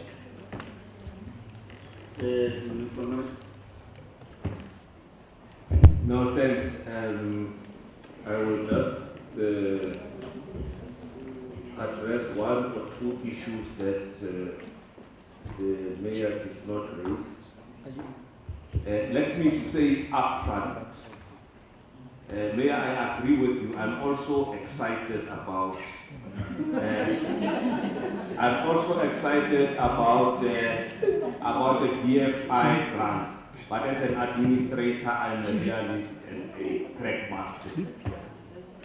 The implementation of that is not going to be an easy exercise, particularly when you have to deal with the various interests and the capacity level in Sol Plaatjie. But also, you look at the history of Sol Plaatjie, at least for the past 5 years, in terms of managing projects, it has been very bad. Many projects have been abandoned. In fact, we are starting from scratch in terms of addressing a number of these projects. So, I just thought that I must, so I keep on raising this because when we have even the BFI workshop, there are a number of risks that we have identified, which I think we must mitigate against, and that is what we are working now on. But one of the conditions also that National Treasury has said is that I have to have a project management team in my office in terms of accounting for the BFI project. And just to share maybe with the committee, there was a point where Sol Plaatjie got 500 million, and they were only able to spend about 127 million, and the rest of the money was returned to National Treasury. Even this grant, there are serious conditions attached to it in terms of the implementation.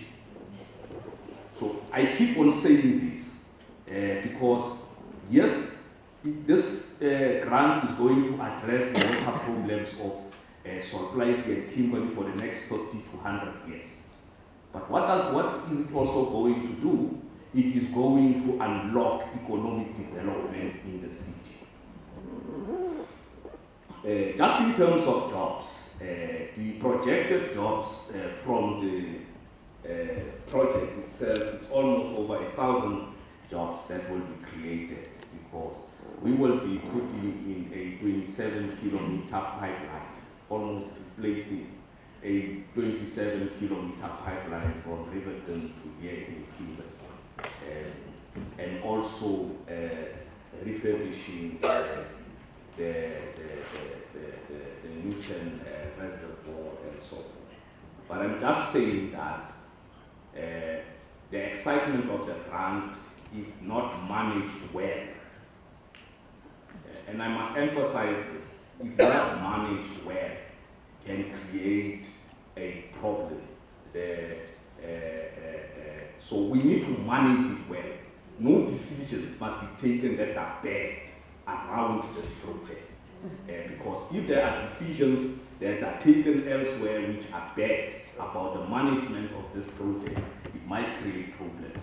So it's not that I was just cautioning that as we go forward with the project, it is important that we understand these issues. You said the possibility of state capture. Yeah, well, now there was questions about the audit action plan committee, and it comprises of all the departments, the directors, the supply chain officials, the officials in budget and treasury, and the various departments. An outcome of a audit which is not favorable, it's not only the responsibility of the finance department, it is all the departments that needs to play a role in terms of ensuring that we have a good audit outcome. The issue about political tension with the community, I know the mayor touched it. There is no political tension.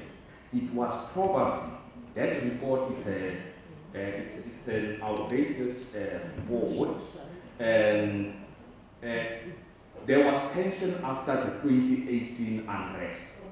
At that time, after that period, there was tension, political tension between the municipality and the community. That has subsided. And why I'm saying this, we have covered all the 33 wards in terms of the public participation process when we were doing the review exercise of the IDP. And community members were coming in their numbers. Even the mayor and the speaker were addressing at some point big crowds in the community meetings. So the issues, those issues were at that time. I think now, I must just mention that Sol Plaatjie has a very vibrant social media space. So from time to time, you will have people raising their issues, which is normal, given the space that we operate in. The mayor touched the issue of the ward committees. Yes, there is a bit of a challenge there, but there are some ward committees. Not all of them are functioning as they are supposed to, but many of them do meet. Internal controls, it's work in progress. If you look at the Auditor-General's report, it does cite internal controls in a program. But like as I said, we've tightened up things even at supply chain.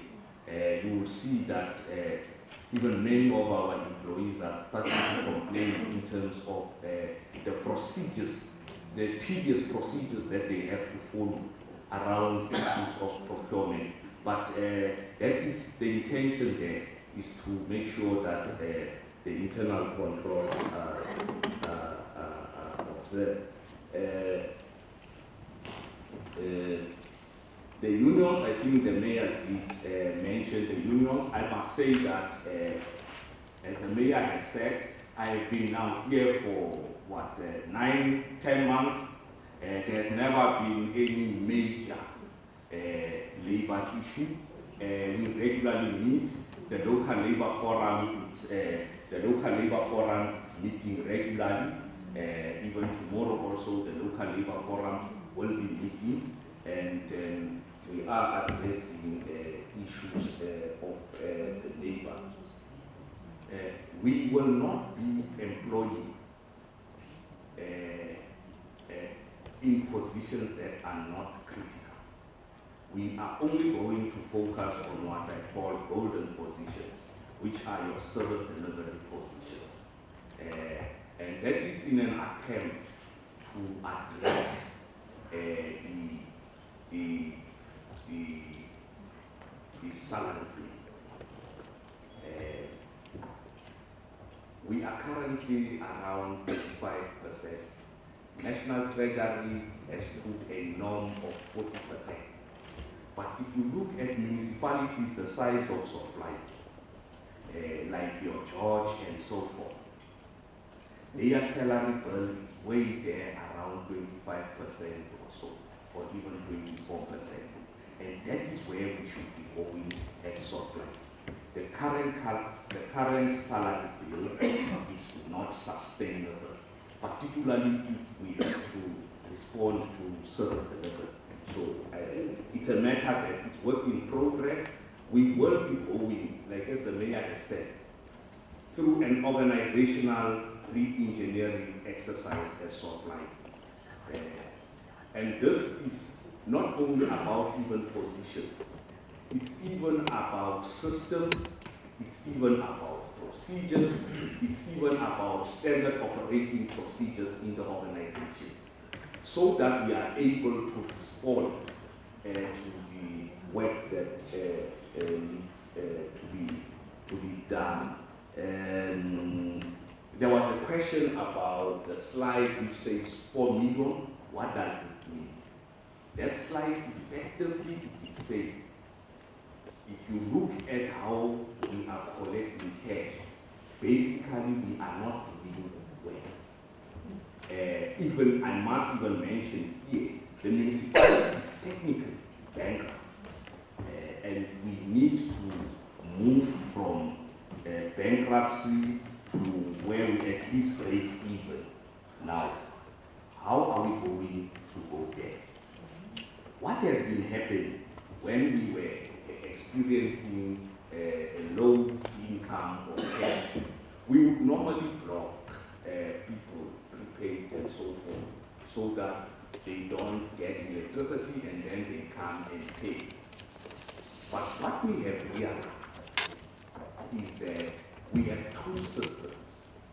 We have the on-tech system and we have the solar system. Now, these two systems must talk to each other. The solar system is what we call a source account. It's where you get the source account. So when a person registers and all that, you open an account, you have details about that. Now, your prepaid is the on-tech system. Now, but in order to block the source, the on-tech must correlate. Now, that is where we picked up that 16,000 households are not on solar. So we are effectively, there are people who are staying in Sol Plaatjie who are not paying anything every month to the municipality, but they are just receiving services. Now, I earlier on said, there is a data verification process that is going on as I told you. That data verification process is going to link the two systems. And once it has linked the two systems, it is only at that time we will be able to see our revenue increasing. In fact, what is going to happen when we block, we are going to have long queues here, queues that have never been seen here in Sol Plaatjie, in terms of the work that we are trying to do, as part of seeing how we will be able to get the revenue. I think the mayor has covered, there was an issue about, yes, we do have an indigent policy. I think the mayor did touch on it.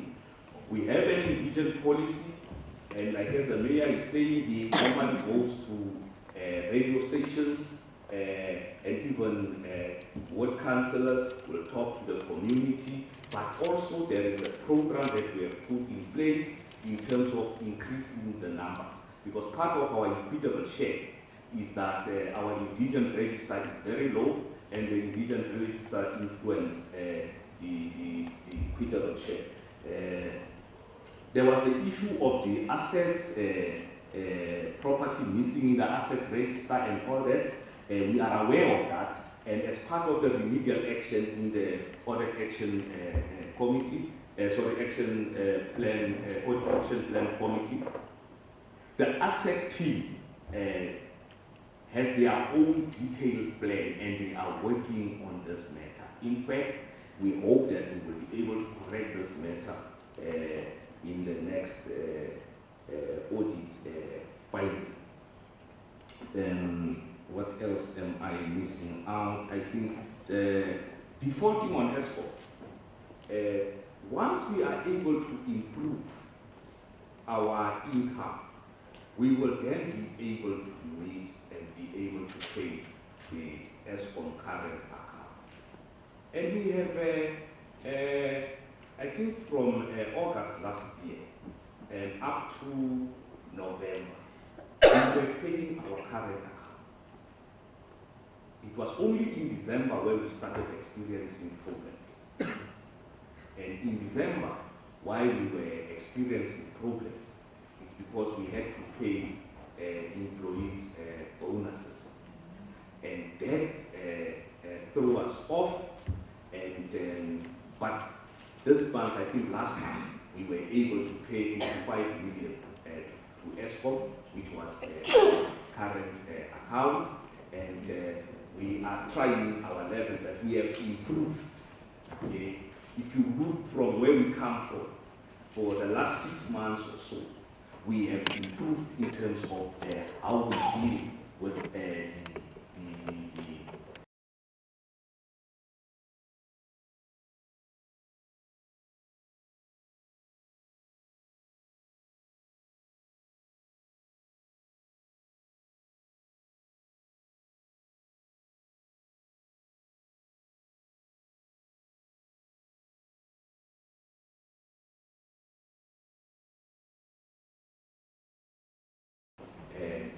is not going to be any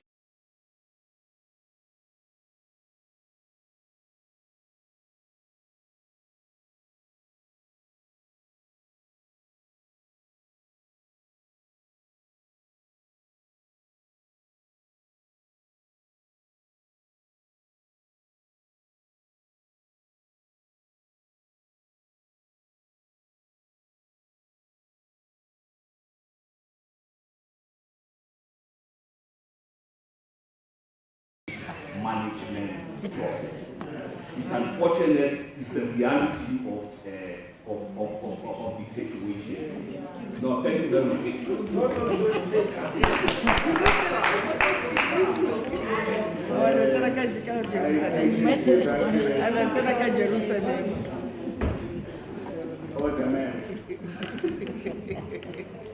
I can see that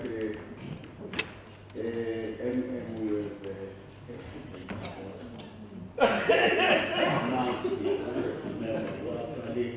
glad for you. Now we still have to allow Salga to respond to questions because Salga is here. The matter of the official who left to answer most of this. You might remember.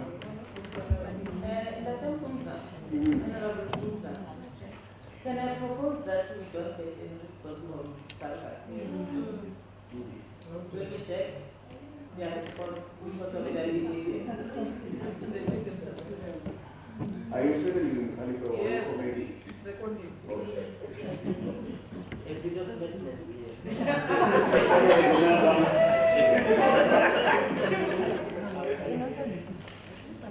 Chair, I'm puzzled by the rejections of Salga because of this.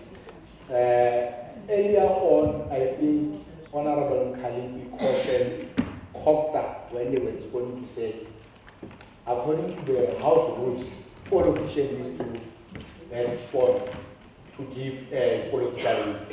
Now, I'm sitting here or standing here as a councillor wants to give a political will on behalf of Salga. Now, the other politicians are rejecting it, but if that's the case, I submit. Thank you.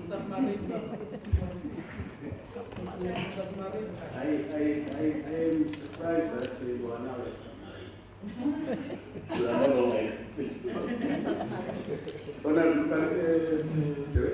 So I think I should indicate that, Honorable Khalid indicated that when we are here, we are in a sitting of Parliament, and procedures and processes of Parliament should be followed. It can be correct that in terms of the guest list that we had a particular person who was responsible for Salga. Unless if on your guest list or participant list, you had more than 1 or 2, 3 members of Salga. But we had that particular person who presented, and after presenting, he then decided to disrespect this gathering by leaving without permission. So, as a result of that, I therefore move that we do not entertain anything of Salga. The committee secretary will send all our questions to the relevant person who was expected to present Salga here, and that particular person will respond in writing. Well, of course, in supporting you. Honorable Councillor, no, don't worry. Your official disobeyed. And he left Now, the question that wanna be said to him, he will have to travel to Parliament and respond to those questions to this multi-party committee in Parliament, because it defied Parliament here. We came all the way, coming down here. The 95 has left. So, don't worry. Extra cost. Yeah, it is was not of salary. So we are bringing discipline to your officials in Salsa, whether you are politicians or you are online, and exercise maximum, not minimum, maximum discipline. Thank you very much for your now unless it's a crucial follow-up question that I will allow. Actually proceeding, notably. We are now moving towards close.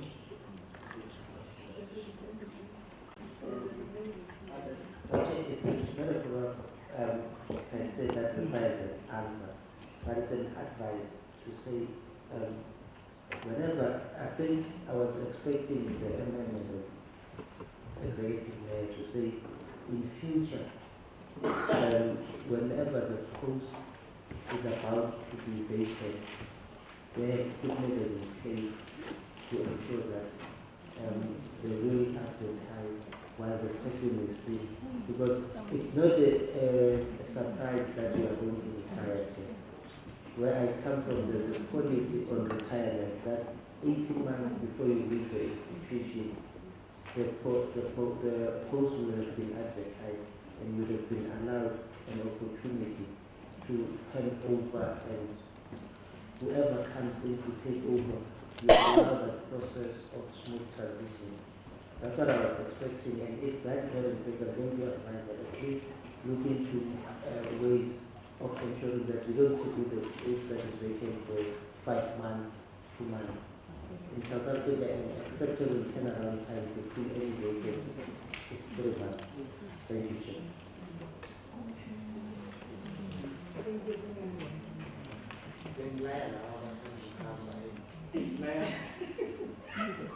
No, thank you, Chair.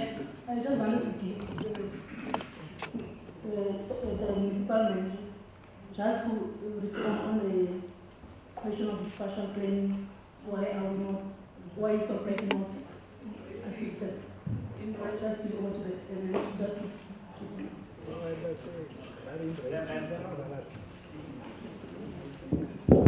Thank you. Thanks, Executive.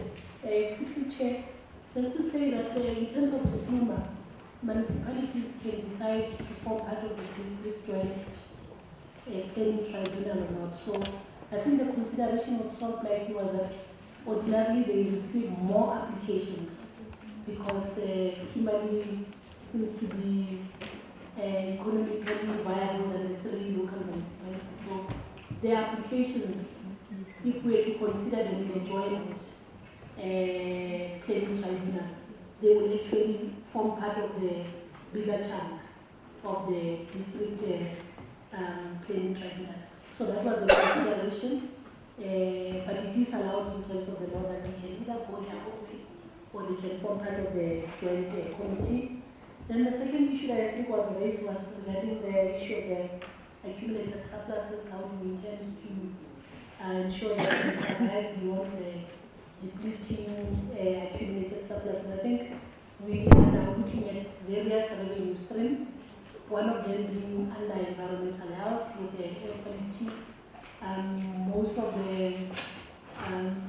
factories do not, the industrial places do not actually pay for the emissions. So we are looking at such instances. So the simple answer is to say that we have to look at other revenue streams because we won't survive for long with accumulated surpluses, because we are living on what we built during the RCS levies times, the time that we had a portion of the roads function, which is no longer the case. So I think that is there. And I think maybe if you allow us, Chairperson, we can then give the specifics when it comes to the housing backlog. But the issue relating to the accreditation, remember that we get accredited by the NEC. So I don't think that determination has been made that we must now get a higher accreditation level. So I think that's where the situation is. Thanks. Thank you very much, Mayor and the MN of Sol Plaatjie. You remember that we requested that the NEC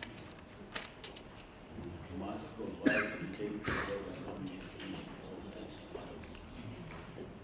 Now that you are indicating that is only official position to seek leave now. My legal understanding is that in local government, particularly municipalities, 99% of the decisions are executive and 1% is legislative by council. Now, in that report that written on Abitas, what action was taken by council? Those officials who took a decision to litigate, copter outside the decision of council, and what consequences have you made? Consequences also seeking to recoup the finances of the municipality that they used by those officials. So we require that report from yourselves, because I see the hand of Honorable because I indicated that this matter, that all the deliberations here, the committee would go back to Parliament and in its own program schedule this report, and as part of its report to Parliament, for Parliament to debate and take a decision. Your hand was up, Honorable. Thank you, Chair. I think I was triggered by what the MN just said, because in most municipalities we are struggling in terms of the turnaround of the applications that are sent to the MPT.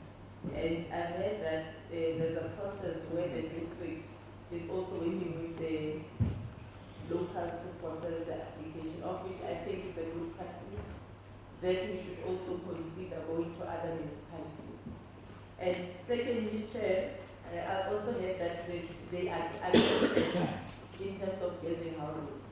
So I think it will also be best with the new development that are coming on our way to consider the application of them in the water board, so that we cut the middlemen and we expand their revenue going forward. Thank you. Okay.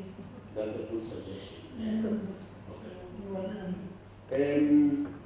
Honorable members and colleagues, we have taken out a number of issues out of your presentation, and we thank you for your contribution, your responses, questions about the committee, and hoping that this is how we navigate service delivery. And I could see that you are raising a number of issues for the attention of this committee. Earlier on, we were raising the effect of Peter Fisher eating by the profits. Currently, if you are looking at the budget speech by the Minister of Finance, the allocation to local government has been tilted a bit, 9%.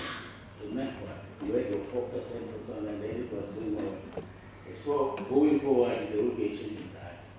But on these matters that were raised in terms of the assignment of function that would actually assist you to be in a position to raise revenue, when it's up to you, Mayor, to make that recommendation, whether the committee will process it up on that matter. But I know that SAL is very actually because SAL accounts to this committee.